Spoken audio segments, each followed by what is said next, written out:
आज से कोई 2 साल पहले मध्य प्रदेश कांग्रेस के सीनियर लीडर और पूर्व केंद्रीय मंत्री अरुण यादव ने राहुल गांधी को टैग करते हुए एक ट्वीट किया था, जिसमें ये पंक्तियां लिखी थीं कि किसको है ये फिक्र कि कबीले का क्या हुआ, सब इस पर लड़ रहे हैं कि सरदार कौन है। मेराज फैजाबादी का ये शेर दरअसल मौजूदा दौर में इंडिया गठबंधन को लेकर एकदम सटीक और प्रासंगिक बैठता है, जहां हंगामा इस बात पर बरपा है कि इस विपक्षी महागठबंधन की अगुवाई कौन करेगा, कौन इसका रहबर होगा। देश की दूसरे नंबर की पार्टी कांग्रेस के पहले नंबर के नेता राहुल गांधी मुखिया होंगे या फिर रहनुमाई पश्चिमी बंगाल की सुप्रीमो ममता बनर्जी के हिस्से में जाएगी। नमस्कार, मैं हूं ज्ञानेंद्र शुक्ल। आज हम चर्चा करेंगे विपक्षी महागठबंधन यानी इंडी अलायंस की इसमें अगुवाई के मुद्दे की, इसे लेकर गरमाई सियासत की और सियासतदानों की आपसी रस्साकशी की और तीखे बयानों की वार और पलटवार की। आपको बता दें कि बीते 6 दिसंबर को विपक्षी गठबंधन इंडिया INDIA, इंडी गठबंधन भी कहते हैं, इसके कामकाज को लेकर, इसके तौर तरीकों को लेकर असंतोष जताते हुए तृणमूल कांग्रेस की प्रमुख और पश्चिमी बंगाल की मुख्यमंत्री ममता बनर्जी ने इस गठबंधन के नेतृत्व का मुद्दा उठाया था।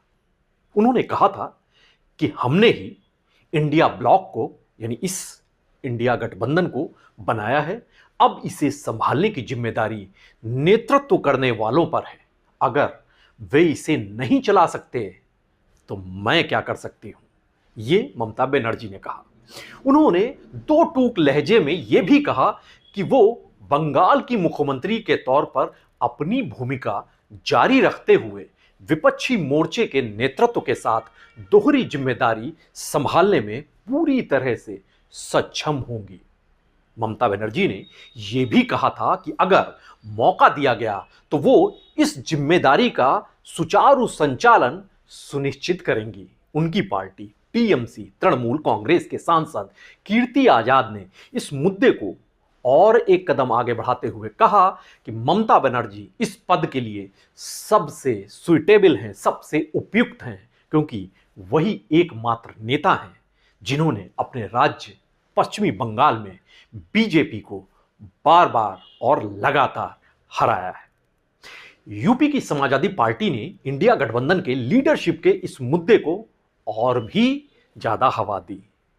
जो इसको लेकर बयानबाजी हो रही थी, उसमें एक नया बयान जुड़ा सपा महासचिव प्रोफेसर रामगोपाल यादव का। उन्होंने कांग्रेस को लेकर अपनी भड़ास निकालते हुए बयान दिया कि राजनीति में कोई साधु संत बनकर तो आते नहीं हैं, सब पद चाहते हैं। ममता बनर्जी यह देख कर कह रही होंगी कि कांग्रेस ने लोकसभा चुनाव हो या फिर विधानसभा चुनाव कहीं भी अच्छा प्रदर्शन नहीं किया है। यह रामगोपाल यादव ने बयान दिया। उन्होंने यह भी जोड़ा कि कांग्रेस की सरकार हिमाचल प्रदेश में है। लोकसभा चुनाव में चारों की चारों सीटें हिमाचल प्रदेश की वो हार गए, यानी कांग्रेस हार गई। तेलंगाना और कर्नाटक में भी कांग्रेस सरकार है, वहां भी आधी सीटें वो हार गए। मध्य प्रदेश, छत्तीसगढ़ में भी एक भी सीट नहीं जीत सके। लोकसभा चुनाव की बात करते हुए उन्होंने ये बयान दिया। उन्होंने ये भी कहा कि जिन प्रदेशों में कांग्रेस सरकार है वहां अच्छा प्रदर्शन अगर हो जाता लोकसभा के चुनाव में ही, तो फिर आज नरेंद्र मोदी प्रधानमंत्री होते ही नहीं। राहुल गांधी तो हमारे नेता हैं ही नहीं, इंडिया गठबंधन के भी वे नेता नहीं हैं, ये रामगोपाल यादव ने कहा। उत्तर प्रदेश के समाजवादी पार्टी के नेता हैं उदयवीर सिंह, तो उन्होंने तो यह भी कह दिया कि ममता बनर्जी एक सीनियर लीडर है, उनके पास बहुत अनुभव है, वो सक्षम है। हमारी पार्टी यानी समाजवादी पार्टी, उसके उनके साथ संबंध अच्छे हैं और हमें उनके नेतृत्व पर पूरा भरोसा है। अखिलेश यादव ने भी एक तरीके से ममता बनर्जी के लिए तो सहमत ही जताई। इंडिया ब्लॉक के नेताओं को ये उदयवीर ने जोड़ा कि उनको मिलकर तय करना होगा कि क्या किया जाना चाहिए। अगर ऐसा कोई निर्णय लिया जाता है तो हम इसका समर्थन करेंगे। ये तो सफाई खेमे के तमाम बयान जो हैं वो सामने आए। एनसीपी सुप्रीमो शरद पवार के कोल्हापुर में दिए गए बयान को भी समझ लेते हैं। उन्होंने कहा कि ममता बनर्जी में इंडिया अलायंस का नेतृत्व करने की क्षमता है। उन्होंने कई लोगों को खड़ा किया है, वो आक्रामक तेवर वाली हैं, उन्हें ऐसा करने का पूरा अधिकार है। एनसीपी की दूसरे नंबर की नेता और शरद पवार की बेटी सुप्रिया सुले ने भी ममता बनर्जी के बयान का स्वागत करते हुए कहा कि ममता बनर्जी पूरी तरीके से इंडिया गठबंधन का अभिन्न अंग है। वो भारत की सबसे बड़ी नेताओं में से एक हैं और एक जीवंत लोकतंत्र में विपक्ष की बड़ी भूमिका और जिम्मेदारी होती है। इसलिए अगर वे अधिक जिम्मेदारी लेना चाहें तो हम उनके साथ हैं। ये सुप्रिया सुले ने ये बयान दिया है, शरद पवार की बेटी। और एक और इंडिया गठबंधन के घटक दल है भारतीय कम्युनिस्ट पार्टी। उसके महासचिव डी राजा ने उन्होंने भी इस गठबंधन के मुद्दे पर टिप्पणी की। हालांकि उन्होंने थोड़ी सी गोलमोल बातें की। उन्होंने कहा एग्जिट पोल आने के बाद इंडिया अलायंस की केवल एक बैठक हुई थी, यह एक तथ्य है, दिस इज अ फैक्ट। लेकिन किसी को यह समझना चाहिए कि इंडिया गठबंधन का इसका उद्देश्य क्या है। देश बचाओ बीजेपी हटाओ एक साझा संकल्प था। यहां बात यह है कि हर राज्य में स्थिति एक जैसी नहीं है। उन्होंने भी एक तरीके से जो मन में कुछ खटास कांग्रेस को लेकर थी वो उन्होंने निकाली। उद्धव ठाकरे गुट वाली शिवसेना के नेता संजय राउत ने बयान दिया कि राहुल गांधी के नेतृत्व पर कोई सवाल नहीं उठा रहा है, वे हम सबके नेता हैं। इंडिया गठबंधन के बारे में अगर हमारे कुछ साथी, चाहे वो टीएमसी हो, चाहे लालू जी हो, अखिलेश यादव हो, उनकी एक अलग राय बनती है।